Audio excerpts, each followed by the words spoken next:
أعوذ بالله من الشيطان الرجيم. சபிக்கப்பட்ட ஷைத்தானை விட்டு அல்லாஹ்விடம் நான் பாதுகாப்பு தேடுகின்றேன்.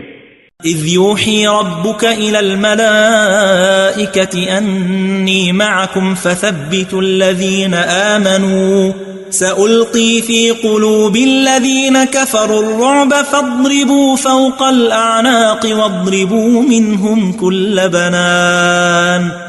இதனையும் நினைவு கூறுங்கள். இறைவன் வானவர்களிடம் அறிவித்துக் கொண்டிருந்தான், நிச்சயமாக நான் உங்களோடு இருக்கின்றேன். எனவே நம்பிக்கையாளர்களை நீங்கள் உறுதியாக இருக்கச் செய்யுங்கள்.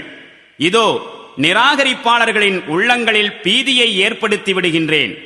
எனவே நீங்கள் அவர்களுடைய பிடரிகளில் தாக்குங்கள், அவர்களின் ஒவ்வொரு விரல் மூட்டுகளிலும் அடியுங்கள். ذلك بأنهم شاقوا الله ورسوله ومن يشاقق الله ورسوله فإن الله شديد العقاب. இதற்கு காரணம் அவர்கள் அல்லாஹுவையும் அவனுடைய தூதரையும் எதிர்த்துக் கொண்டிருந்ததுதான். மேலும் அல்லாஹுவையும் அவனுடைய தூதரையும் யார் எதிர்க்கின்றார்களோ அவர்களை நிச்சயமாக அல்லாஹ் கடுமையாக தண்டிப்பவனாயிருக்கின்றான்.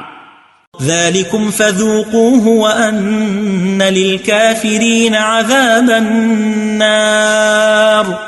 இதுதான் உங்களுக்குரிய தண்டனை. இப்பொழுது இதனை சுவையுங்கள். மேலும் சத்தியத்தை நிராகரிப்பவர்களுக்கு திண்ணமாக நரக வேதனை இருக்கிறது என்பதனை நீங்கள் தெரிந்து கொள்ள வேண்டும்.